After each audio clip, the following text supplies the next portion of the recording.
Hello, the internet, and welcome to Open Source Directions, brought to you by OpenTeams, the business-to-business marketplace for all of your open source support and services. I'm your host, Henry Badgery, and joining me as the co-host today is Madika. Hi, I'm Madika. I'm excited to be co-hosting for this episode of Open Source Directions. I'm a postdoc at the University of Illinois at Urbana-Champaign. I work on an open source project called the YT Project, and I'm based in Urbana, Illinois. Awesome. And Aaron, could you introduce yourself? Hi, my name is Aaron Meurer. I live in Albuquerque, New Mexico. I am a software engineer at Quantsite, and I am one of the developers of SymPy, which I guess we'll be talking about today. Awesome. So, hi, I'm Oscar Benjamin. I'm a lecturer at the University of Bristol in England, teaching maths, physics and programming and a range of other things. I'm also a developer of SymPy, like Aaron. Not for as long as Aaron, but both of us very active developers now. Awesome. Well, yeah, thank you very much for joining us. I'm really, really excited for this episode. I know that Aaron's been on here before, so this is his second time. And you were on episode 3, I believe it was, Aaron. I think Brandon was saying. Yeah, back in 2018, we did an episode also on SymPy, but Awesome. I guess they wanted to do a little redux because it's been a while. Yeah, for sure. And I'm really, really excited about this episode. So let's dive in. Before we do get into the juicy details of SymPy there, we're going to go through some recent pull requests that everyone has been enjoying recently. So what is a PR that you've recently found interesting, Aaron? So there's this pull request on SymPy that I thought I'm a little bit excited about. It's PR 19,825. Our PR numbers are kind of big. Well, we've been around for a while, but yeah. So a little background first. SymPy has a function that takes a LaTeX expression, like a LaTeX math expression, and parses it into a SymPy expression. And this is sort of experimental, but it's been around for a few releases now. And currently, this parser uses the Antler parser. And this pull request here is changing it so it'll use this other parser called Lark. And this has a couple of advantages. One advantage is that Lark is like a pure Python library, so it's a little easier to install. But the thing that I'm kind of excited about is that Lark actually is going to make it a lot easier for people to dynamically extend the parser at runtime. So instead of just sort of only working with the things that we've sort of coded into the parser, you can extend it with your own LaTeX functions or whatever, and it should be pretty easy to do that. So I'm kind of excited about this. Awesome. Well, I'm really excited about it now. That's awesome. Yeah, anyone wants to see this is check out the chat. by one of my colleagues here at Quantsite, Christopher Osterkov. Okay. Awesome. And if anyone wants to have a look at that pull request, it's posted in the chat. And how about you, Oscar? So a pull request that's been particularly interesting to me, I can't remember what the number is, but I guess it's about to appear in the chat. So this particular pull request is introducing a new function class to replace the existing function class that we have in SymPy. And what this means is probably quite hard to understand if you haven't used SymPy, or if you haven't looked into the internals of SymPy. But this makes a function object into a symbolic object so that you can then do symbolic manipulations with the function as a first-class function. So the idea would be that you could compose functions and have differential operators and other sorts of things. And some of those might not sound like difficult things to introduce within SymPy, but the problem is that for a long time now, SymPy has been using a particular meta-class structure to do this, and that's deeply embedded within the code base. And so this pull request here is a start of an idea of how to begin replacing that and digging that out. I don't expect, I think it's only the beginning. It would take a huge amount of work and also cause some backwards compatibility problems to completely migrate to this new structure. But this is something, it's a very long-standing feature request, probably going back 10 years if you look at the issues on GitHub. So, and it seems now that someone is very actively working on it, and that lots of other people are interested in reviewing it. So I'm hoping this is going to move forwards. Awesome. And Deacon? Okay, so I'm not quite as prepared as Oscar and Aaron, and so I don't have a particular PR, but I'm linking to a project called Pine, which is the Python for Nuclear Engineering Toolkit.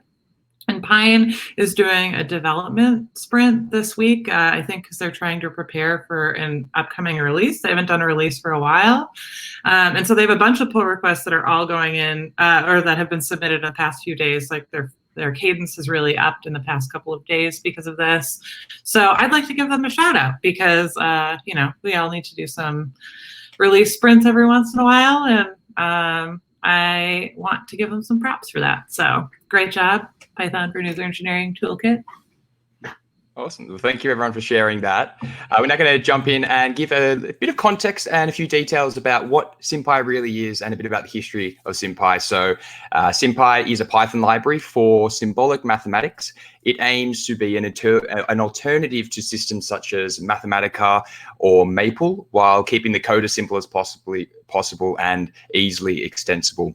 It has around 7,300 stars on GitHub, 1 million downloads on PyPy, and 141 dependent packages, and 3,200 dependent libraries according to libraries.io. So it is a very popular project. I'm sure everyone's heard of it. So let's dive right in. Yeah, so can either of you tell me who started the project and why and what need it fills within the ecosystem? Yeah, so the project was originally started by Andrei Chertek, I think around 2005, maybe. You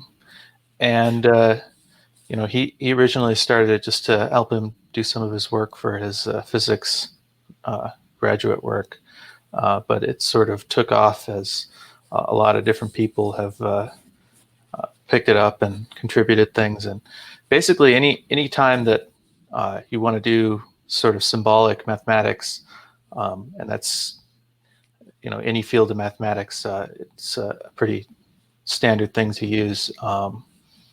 So SymPy supports pretty wide range of use cases. Pretty much any sort of area of science can make use of it, just because anytime you're doing math, it can be useful.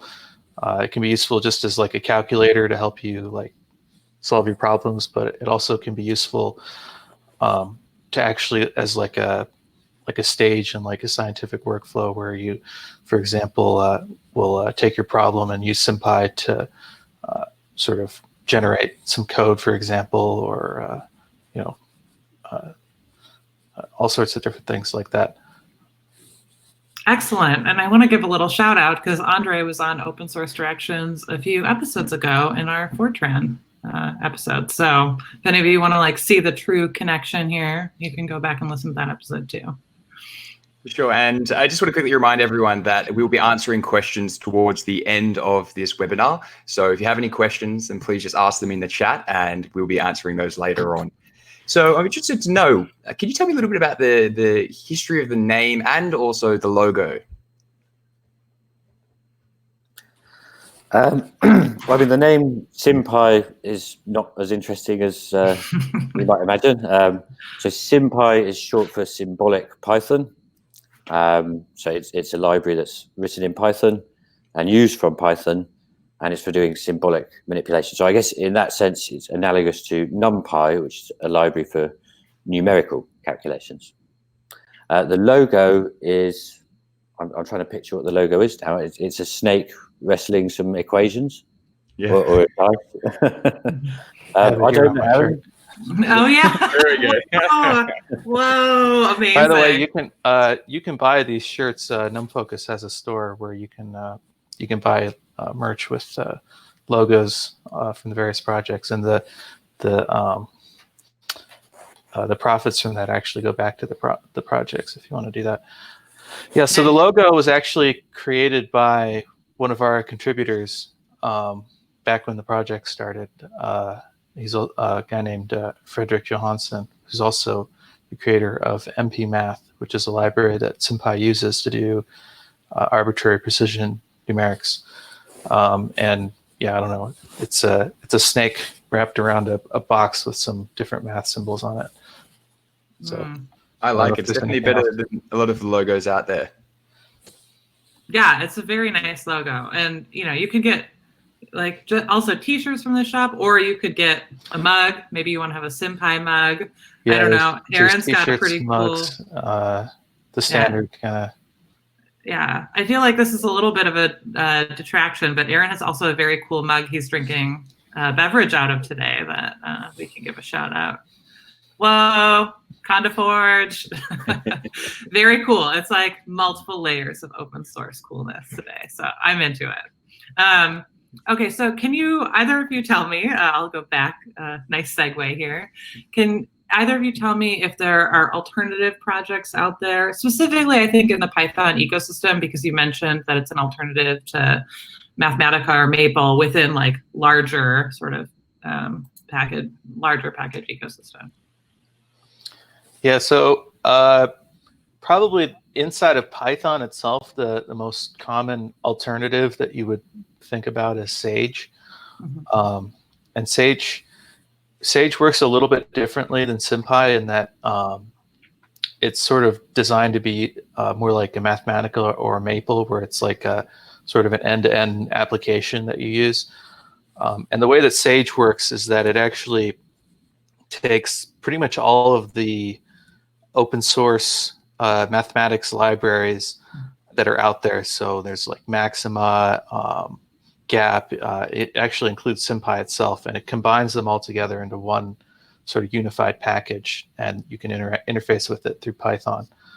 And so the way that the SymPy is kind of unique in Python in that it's actually designed to be used as a library. So you can install SymPy just the same as you would any other Python library, like NumPy or Pandas or anything like that. And you can import SymPy from within a script if you don't necessarily have to use it interactively. But yeah, I'd say within Python, it's mostly Sage. Outside of Python, obviously in the proprietary world, Mathematica and Maple are the biggest. But there's also a few open source like Maxima, Axiom. I don't know if Oscar can think of any others that are popular. No. I mean, there is also SymEngine, which I don't know so much about. But yeah, I should mention SymEngine as well. Yeah, so SymEngine, Andre Chertek, the person who started SymPy, has also started another project called SymEngine, which is a C++ symbolic library. And one of the goals actually is to make it so that SymEngine can be used as an optional backend instead of SymPy to make it faster. Cool. Okay. And what technology is it built on? SymPy? SymPy. Yeah, so SymPy is built as pure Python. So it doesn't have any compiled code or anything like that. And we only have one hard dependency, and that's mpmath, which I mentioned earlier. So mpmath is a library that does arbitrary precision numerical functions. And so outside of that, everything is implemented in SymPy itself. There are a lot of optional dependencies. So for example, if you want to do plotting in SymPy, SymPy will use matplotlib to do plotting. For example, if you want to interface with NumPy or SciPy, SymPy has a lot of functions to do that as well. Okay, great. So both of you mentioned in your introductions that you both help maintain SymPy. Can you tell us a little bit about who else maintains the project? So I guess there are around, I don't really have a list anywhere, but there are probably maybe 10 people who are regularly, very actively contributing to SymPy, but there are many other people who contribute more occasionally. Mm-hmm. So in terms of maintainers, so I'm the release manager at the moment, and I've been doing the last few releases. Previously, that was Aaron for a long time doing the releases. There are different people maintaining different parts, like there's various websites, like SymPy Live, for example, and SymPy Gamma, and so on. I don't know, Aaron, is there any other maintaining? Well, so I guess another thing I would mention is we regularly participate in Google Summer of Code, which for people who don't know, every summer Google has a program where they pay college students around the world to write code for open source projects. And so every year we have around maybe 5 to 10 different students working on SymPy, different SymPy projects. And so actually quite a bit of the code that's in SymPy has actually come from Google Summer Code. And actually, I myself started in the project back in 2009 as a Google Summer Code student. And quite a few of those Google Summer Code students will then go on to become regular contributors after the program ends as well. So cool. This is like an amazing community building thing that you've got going. And the fact that you joined in 2009 from Google Summer of Code, that's just such a great story. And it's grown to be such a popular project. And there was 1 million downloads on PyPy, like I said. But can you tell us a little bit more about what would draw someone to use SymPy?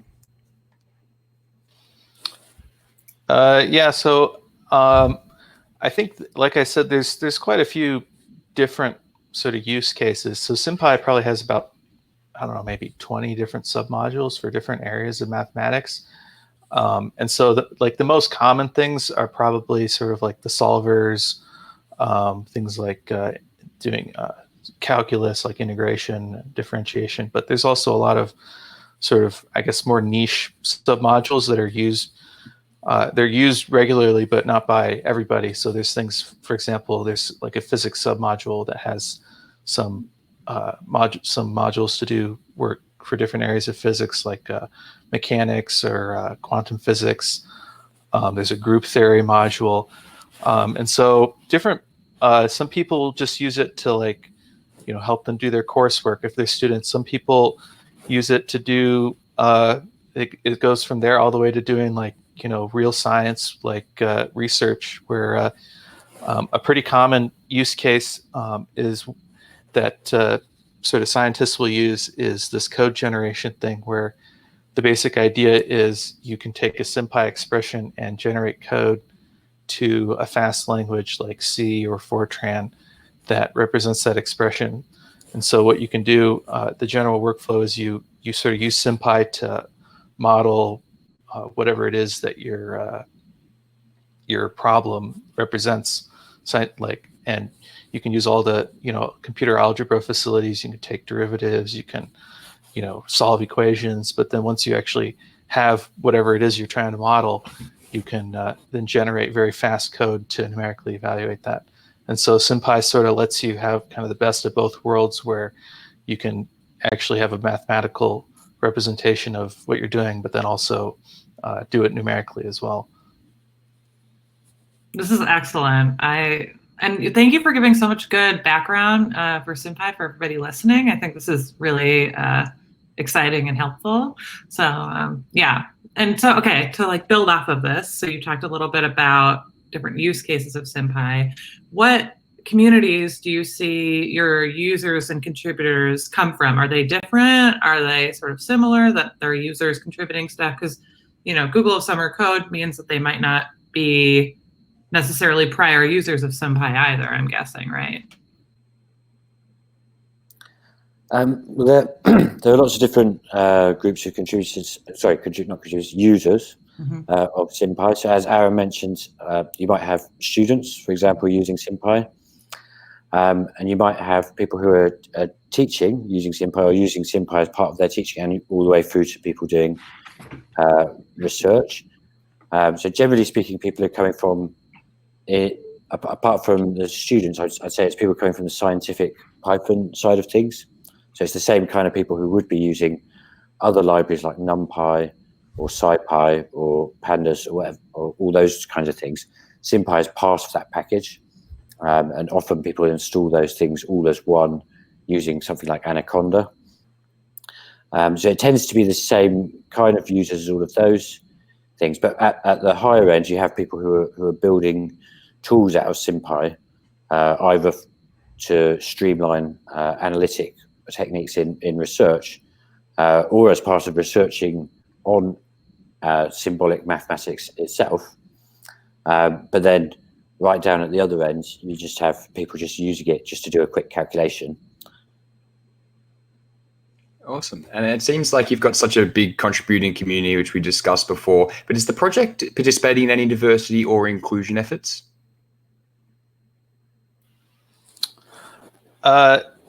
Yeah, so we as far as we mostly have been, I guess, have a lot of inclusion sort of things. Like I mentioned, we do Google Summer Code, which is a worldwide thing. So it's any student from anywhere in the world can participate in that. We have a pretty strong effort to be able to onboard new contributors. So we have a lot of sort of documentation on how to start contributing, and we try to welcome new contributors. So we actually have a pretty long tail. If you look at our list of contributors, we actually have a pretty long tail of people who, we obviously have a lot of people who've done a lot of contributions, but we also have quite a few people who've only, done a few contributions. And if you look at our pull request list, you'll see quite a few people who are contributing. Another thing that, excuse me, another thing that we're being involved in is Google Season of Docs, which is a new program that Google has started, kind of similar to Google Summer Code. But unlike Google Summer Code, which takes college students and pays them to write code, Google Season of Docs takes technical writers and pays them to improve documentation for projects, which has been something that a lot of open source projects kind of really need help with. And so last year we participated, and we had a technical writer, Lauren Glatley, and she helped us by creating a style guide for our documentation so that our documentation can actually conform to a uniform style. And we're actually going to be participating again this year, but unfortunately I can't say much yet now because the technical writers haven't been announced yet. So I believe that's going to be happening this weekend. So stay tuned to SymPy mailing list or SymPy Twitter for more information about that. Yeah, perfect timing. Now everybody can be eagerly anticipating this big Google Summer of Docs announcement. Yeah. Definitely. All right, with that, but as Deacon said, thank you so much for giving us such great details about SymPy for everyone listening. We're now going to shift into the project demo section. So we're going to see some of the really cool features of SymPy, and we're going to see how it works for everyone who's listening. So while Aaron and Oscar are getting set up, we'd like to take this time to thank QuantSight for sponsoring this episode of Open Source Directions. QuantSight, creating value from data. So Aaron and Oscar, you ready? Take it away.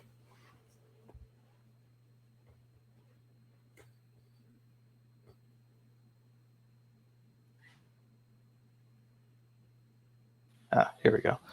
So this is the pull request I was talking about, by the way. Yeah, so I am going to just start off by showing just some basic SymPy, just what it is for people who don't know. And then I think Oscar is going to show something a little bit more specific, some of the new features that are coming out. Ooh, exciting. I can't wait. Yeah, and so so here's a Jupyter Notebook, SymPy.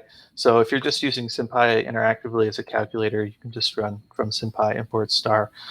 And so just to give you an idea of what SymPy is, if you normally use a library like NumPy or even the standard library, math library, those are numeric libraries. So for example, if I do import NumPy and I take just use like the NumPy square root of say 8 here, I'm going to get a numeric answer here. The way that SymPy is different is the SymPy square root, it works symbolically. So instead of getting this numeric answer, I get this unevaluated like square root of 2 expression here. And of course, the real power of SymPy is that you can also use like variables as well. So if I'm going to just define a few variables here, and so I can take I can make symbolic expressions here. And so sort of some of the standard things is you can solve equations. So I don't know, say x squared plus 3x minus 2, say solve that for x. And then, actually, let's use solve set here. And so the other thing you might have noticed is that if you're actually in Jupyter Notebook, SymPy expressions will automatically render in this nice LaTeX form here. So it's really easy to read them. And so some other examples, you can take derivatives. So let's say like sine of x times e to the x here. There's a derivative of that. I can take this expression that I got out of that. So let's actually actually assign that to a variable. And so now I can take this now and integrate it, get back the original expression that I started with. Yeah, and so there's basically if you look at SymPy here, so actually I don't know how I would necessarily show that. Maybe I can just do like this. Oh, geez. Well, I don't know about you, but I can't really read that. These are all the libraries that are included in SymPy. It's a little unfortunate that this is blue on black here, but you can just get an idea of all the different sorts of mathematics that are available. So there's number theory, physics, as I mentioned, polynomials, integration, solving, equation solving, probability. And so, yeah, I guess one thing I'll also show that is, because I mentioned it, is this code generation. So for example, we have a function called C-code. This takes an expression and converts it into a C. So let's just take this example here. So here's an expression, absolute value sine of pi times x. And so this function C-code will take this expression and spit out this expression as C. And so if you take this now and put it in a C program, it'll execute this as numeric.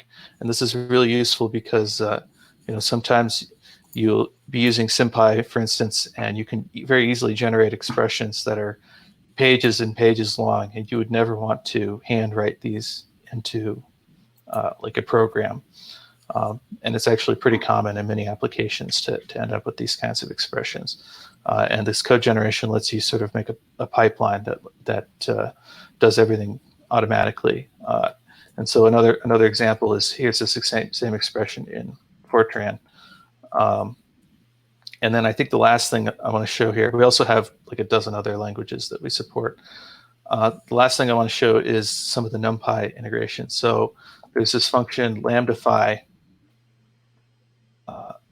which what this does is it takes an expression and it turns it into a function that can be evaluated on NumPy array. So let's say NumPy, let's say bin space, say negative 10 to 10 here.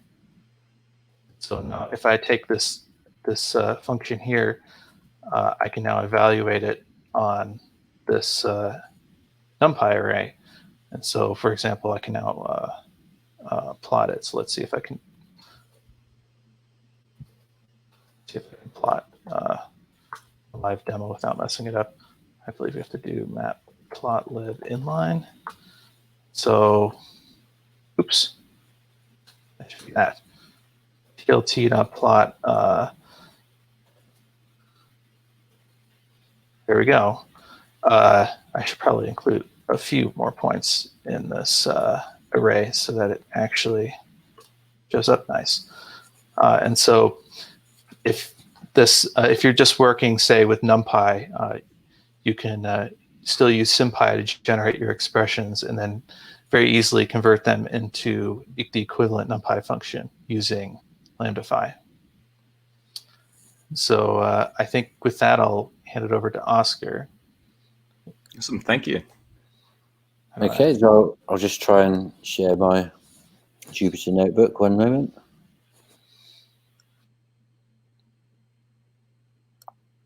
I like this. We're getting a double demo today. Like multiple layers of demo. The more the better. So can you see that now? That looks great. Yeah. So this is, so what I wanted to talk about is something that's new right now that's being worked on by one of our Google Summer of Code students. And this is what's the routines that SymPy uses for solving systems of ordinary differential equations.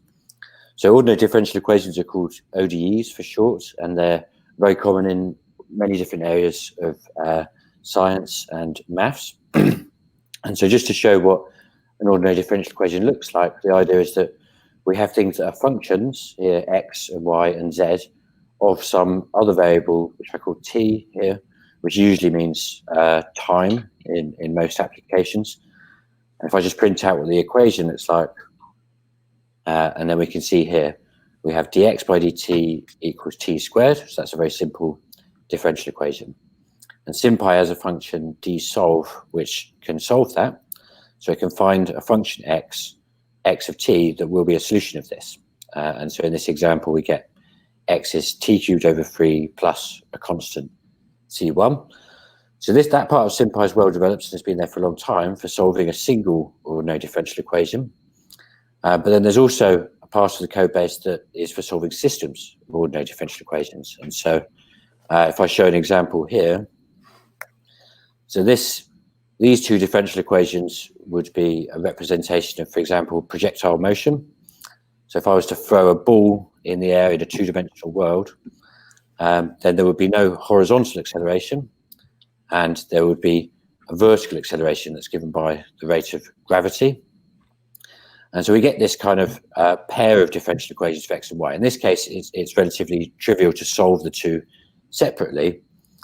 But actually, until recently, SymPy didn't have that. Well, I think, in fact, in SymPy 1.6, it's not possible to solve this pair of equations using dsolve. But that capability has now been added as part of this Google Summer of Code project. So just as I was building up this workbook, I saw that these answers should be a bit simpler than this. So we'll see about finishing that up as the Google Summer of Code project draws to an end. But I just want to explain something about how this works. So the previous code for solving systems of ordinary differential equations had something like 30 different special cases, which is an attempt to enumerate all the different kinds of systems of differential equations that there might be, and provide a solution for each of those kinds. And I was quite surprised when I saw that originally, because anyone with experience of working with differential equations will know that there is no way to enumerate all the different possibilities. So instead, what our Google Summer of Code student Milan Jolie has been working on is building up generalized solvers that can work in much more situations, which means that many things that should really be quite trivial, so someone who knows anything about differential equations would easily be able to solve this system of differential equations. But actually in SymPy 1.6, you'll get an error because it's not possible to solve a second order and a first order differential equation at the same time. But so this is just a quick demonstration of the kind of thing. So I should say that this code here this is not even the master branch. This is actually a pull request that is still being worked on and hasn't been merged. So there's the capability to solve systems with mixed order. And then we have another system here. So what we have here is a system where we have two equations that are linear and a third that's non-linear. And Milan has built the capability to be able to solve the two linear equations and then use them to solve the non-linear equation. And so these are just a couple of quick examples. But what I think this actually means now is that we really do have, or we will have in the next release, a solver that is capable of solving most standard, not the especially complicated, but most standard systems of differential equations. So I'm very excited to see that come through, but as I say, it's not finished. It should be in the next release, 1.7. Very nice. Well, thank you both for sharing that. That was great to go through that. One thing I just want to mention is Oscar mentioned that's the single differential equation solvers have been there for a while. That's actually the thing that I worked on when I was a Google Summer Code student, 2009. So, whoa, yeah. so many layers. Coming all back. It's just one big circle. Well, thank you for sharing, yes. And I just want to quickly remind anyone, if you have any questions, then please ask them down in the chat below. I just saw Tasha ask one, so thank you, Tasha. We'll get to that in the next section. But now we're going to move into the roadmap discussion, and we're going to be talking about where SymPy is at, but mainly where SymPy is heading. So Aaron and Oscar, can you tell us a bit more about the future directions of SymPy, please? Okay, well, so we do have a roadmap. I don't have it ready to share, actually. So future directions of SymPy, there are some major ongoing projects. So it's one thing that often gets asked about is the assumption system. So assumption system is a major part of a computer algebra system like SymPy. And many years ago, SymPy had the old assumptions. And then, I mean, Aaron would know the history of this better than me. Then someone created the new assumptions. So we had two separate systems for doing assumptions. And then I think that's something like 10 years ago, during which time we still haven't figured out actually how to use the new assumptions or how to combine them together. So this is a major ongoing project.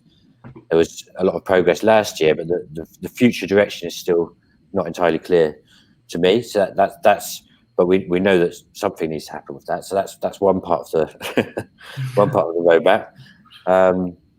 Another part I would say is so there are some there are some significant weaknesses in the documentation for SymPy, and that's a major thing that we're working on now.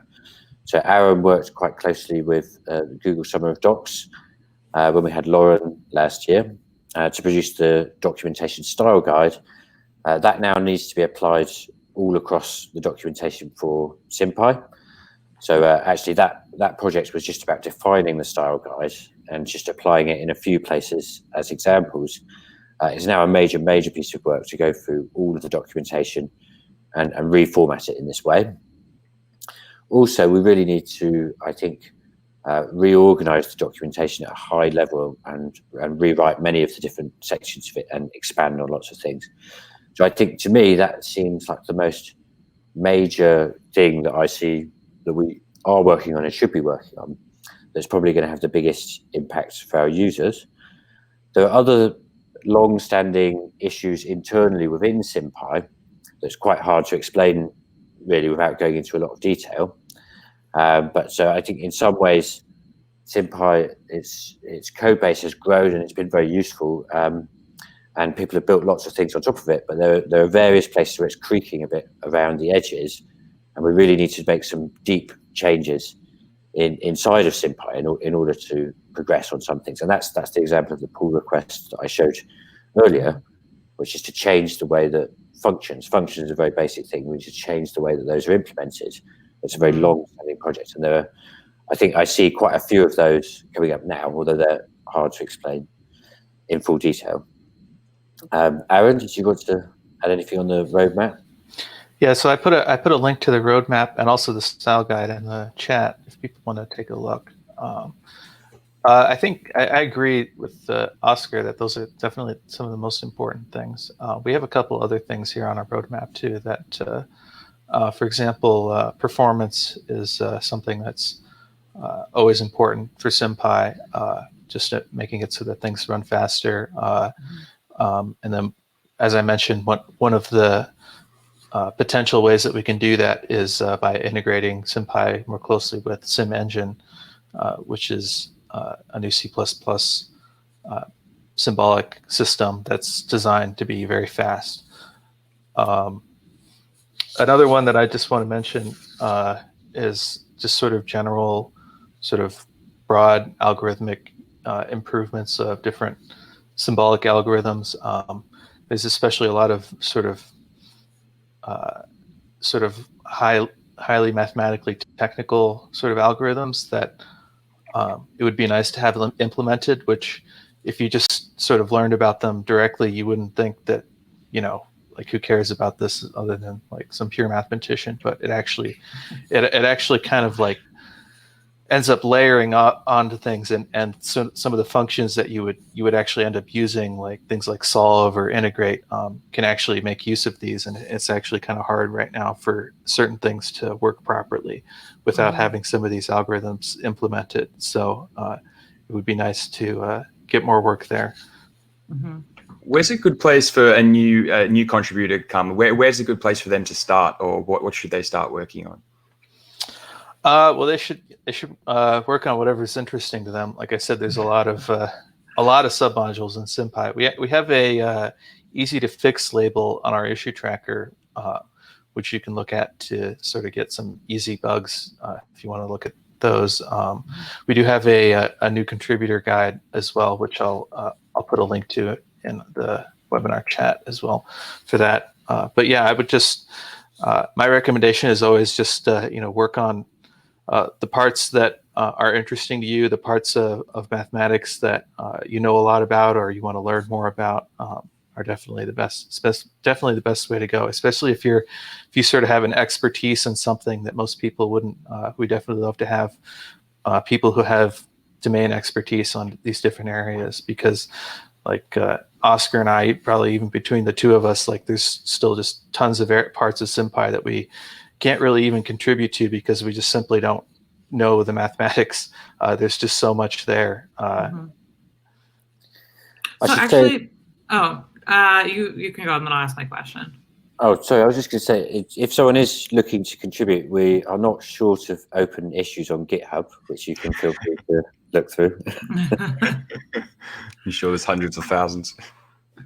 Yeah, so I actually have a question. I think that because you've talked a lot about sort of these like very sophisticated mathematical algorithms that SymPy is using and building on, do you include a lot of documentation on the specific algorithms for each submodule then? And is that part of your documentation push?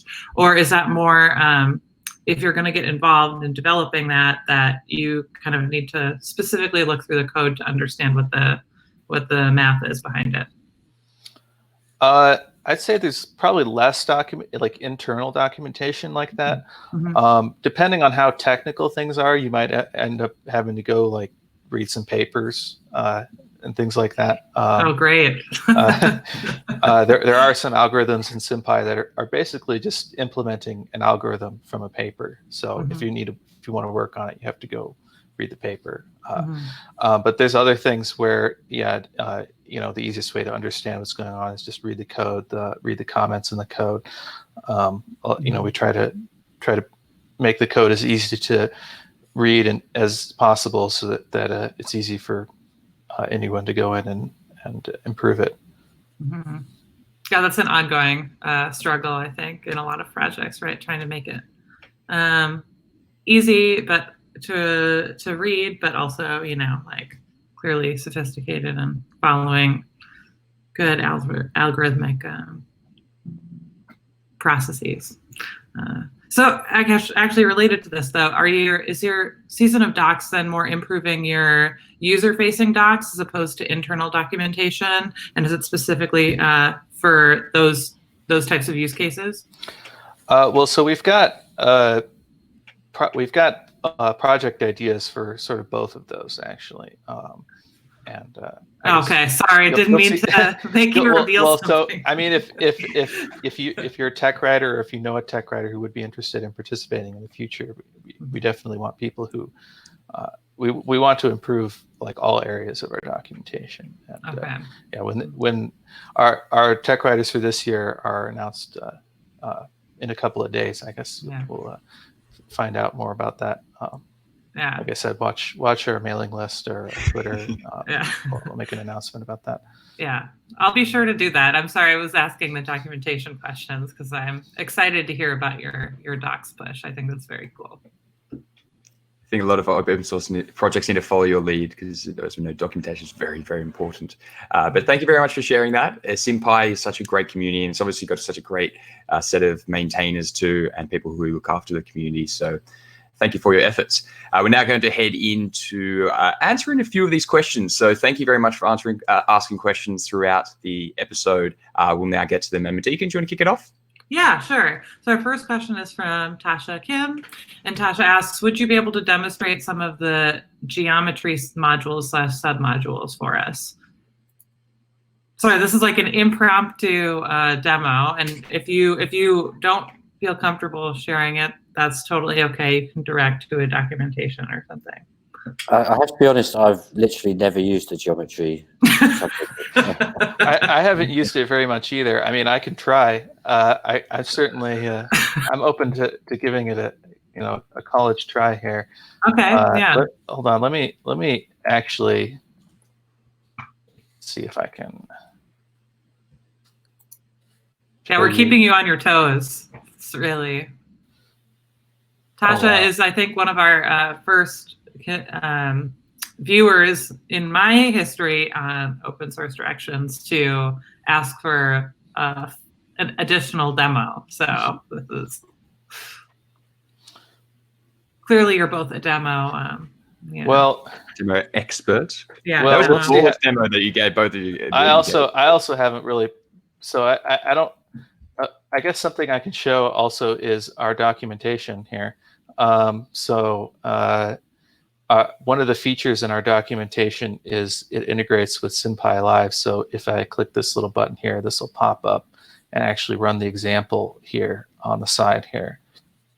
And so, yeah, as far as my understanding, and you can actually see some of the formatting errors in our documentation that we need to fix. An example here. So I think the sort of the key things here are like things like points, lines, circles. So if I take, let's just do from SymPy geometry, import everything. I don't actually know how to make a circle. I guess a circle is an ellipse. This is already, here we go, circle. Yeah, so to make a circle, I guess it just has a center and a radius. So here's a circle, and I think I can make a line, say maybe connecting point, I don't know, 0, 0 to point 10, 10. Let's see it. Again, I don't know if this is going to work, but let's see if we can intersect this circle with this line. Oh, there you go. And so, yeah, here's a circle that centered at 0, 0 with radius 5. Not really sure. I don't think that one's in the line, is it? Or is this an infinite line? Oh, yeah. So I think lines are infinite. Yeah, line to make a yeah. So lines. This is sort of like Euclidean geometry. So a line is an infinite line. I could also make a segment. I believe a segment would actually just be the part that connects these two points. So if I instead do C1 dot intersect with this segment, I'll just get this one point. So yeah. Cool. And I don't know if you have any other specific questions with geometry module, which I may or may not be able to answer because yeah, this is I mean I know the mathematics behind geometry, obviously, or at least the basics, but I haven't actually made much use of it myself. There's some other people who contribute to geometry pretty heavily. Okay, awesome. Well, thank you very much for sharing that. Okay, the second question is, could you tell us a little bit more about the recent discussions on SEPs and SymPep, PEP? Yeah, so I mean, this is a thread that I started on the SymPy mailing list, proposing the idea of SEPs, although later on I think we decided that SymPep was a better name. So the idea for this is something sort of analogous to PEPs, that we have in core Python. So PEP is a Python enhancement proposal. Lots of people know, for example, PEP 8, but there are many different PEPs. And it's quite common in core Python that if you want to make a major change, then you're expected to write a PEP, and there is a process for arguing about making changes to improving the PEP and then ultimately accepting or rejecting it.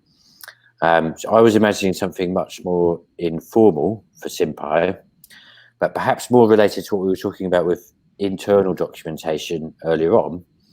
I was imagining that for making major changes in SymPy, and as I think there are some deep changes that need to be made, I think it's important that we can get everyone to firstly just understand what a proposal is. So how would this thing change, and what would you have to do, and how would that affect the different parts of the code base? But also to get agreement on this before implementing something that could take a long time, potentially years, for some of the things that need to be done.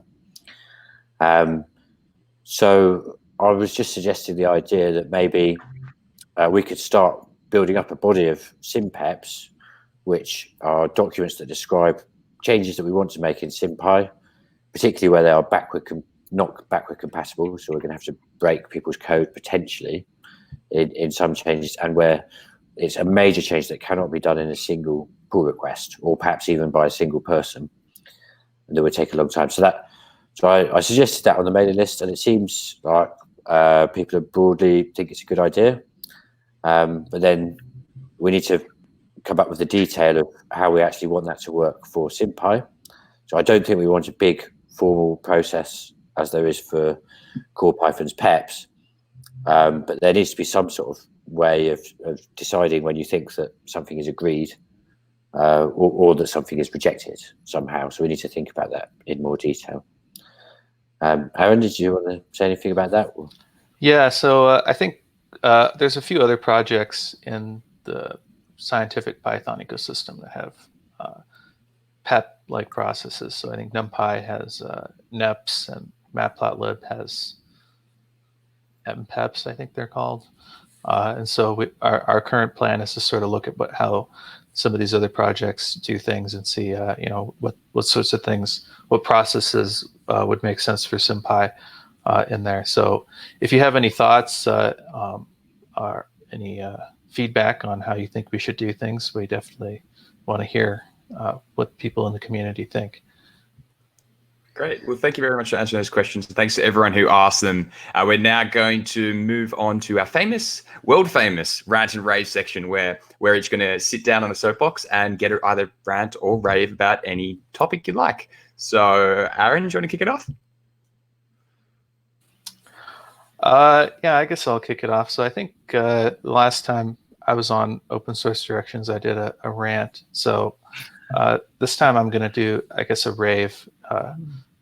Talk about something that I really like. And so the thing that I've been really enjoying lately is this library called Hypothesis.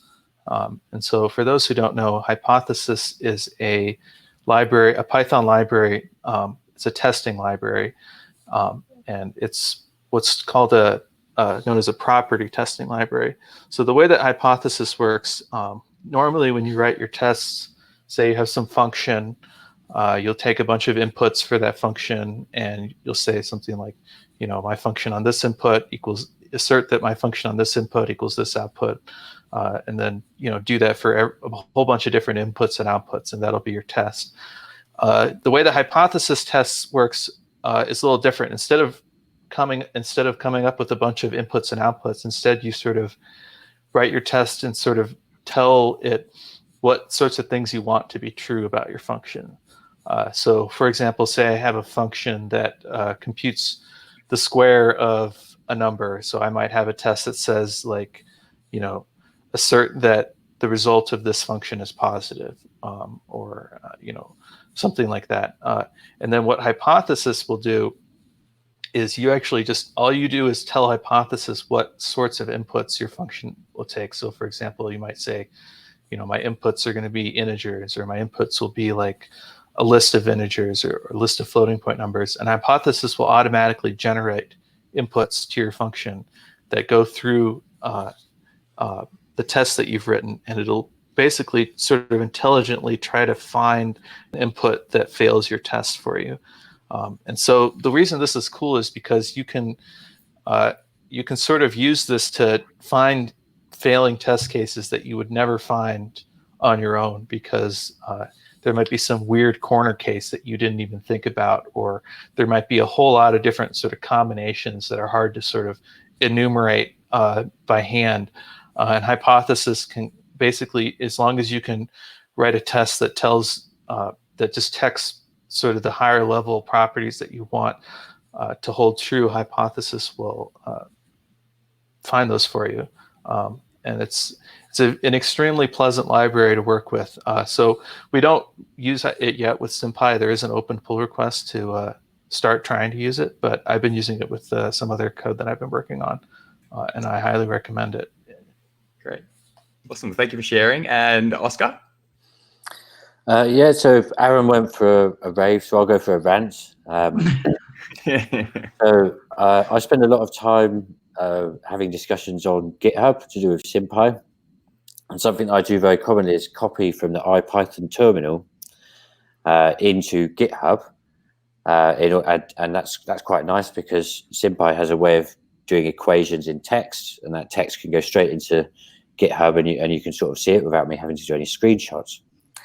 There's a bug in IPython which has been there for at least 2 years now, which means that when I do that, after every command that I have typed, it inserts about 100 space characters, and you can't see the space characters, but it does cause my code window to have a little scroll bar, which shouldn't really be there, and is kind of distracting. And because this happens often many times a day, it's kind of a constant small annoyment for me that I can't work out if I'm petty enough to actually delete the spaces, which takes a small amount of time. And I feel stupid about it if I don't delete the spaces, because then I'm just annoyed that I've left them there. That was an amazing rant. I love it. It's great. My rave today is not as interesting as previous weeks, but I'm going to rave about my cat. She is sleeping right now, but she's the only thing getting me through quarantine. So. Quarantine buddy. We all need a quarantine buddy. Yes, cat time. Exactly. My rave, I wanted to rave about everyone at Quantsite and OpenTeams. Like, I just feel so fortunate working there. And for anyone that is, I guess, listening or works there, they're just the most lovely group of people. And ever since I met them, they were so welcoming and will help at the drop of a hat. And so that's what I wanted to rave about today. But that's all we have time for today, sadly, everybody. Thank you all for watching, and thank you for listening. You can find us on Twitter at OpenTeams Inc. and at Quantsite AI. Aaron and Oscar, where can people find you and SymPy? Well, we have a SymPy mailing list. That's the normal place to talk about these things. Yeah, we also have a SymPy Twitter account, and I also have a Twitter account. I'm AS Meurer on Twitter, and yeah. Great. I think I saw you talking about hypothesis on Twitter very recently. Is that right? Oh yeah, I probably was. Yeah. Awesome. Well, if you liked what you saw today, then please go to our YouTube channel and like and subscribe to see more content like this. So we're looking forward to you joining us next week. So yeah, so join us again next week for some PyMC Hammer Time. All right. Thank you, everybody. Thank you.